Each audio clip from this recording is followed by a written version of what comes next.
ഇത് മമ്മിക്ക് വേണ്ടിട്ട്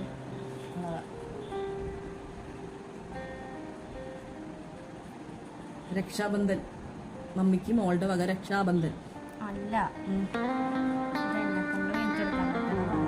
ഓ, മമ്മിക്ക് വേണ്ടി അവള് വാങ്ങിച്ച വള.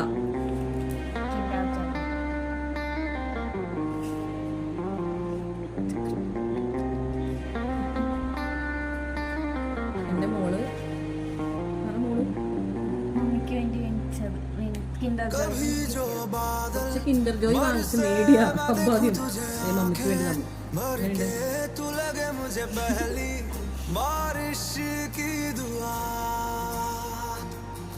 പ്രാർത്ഥിച്ചു.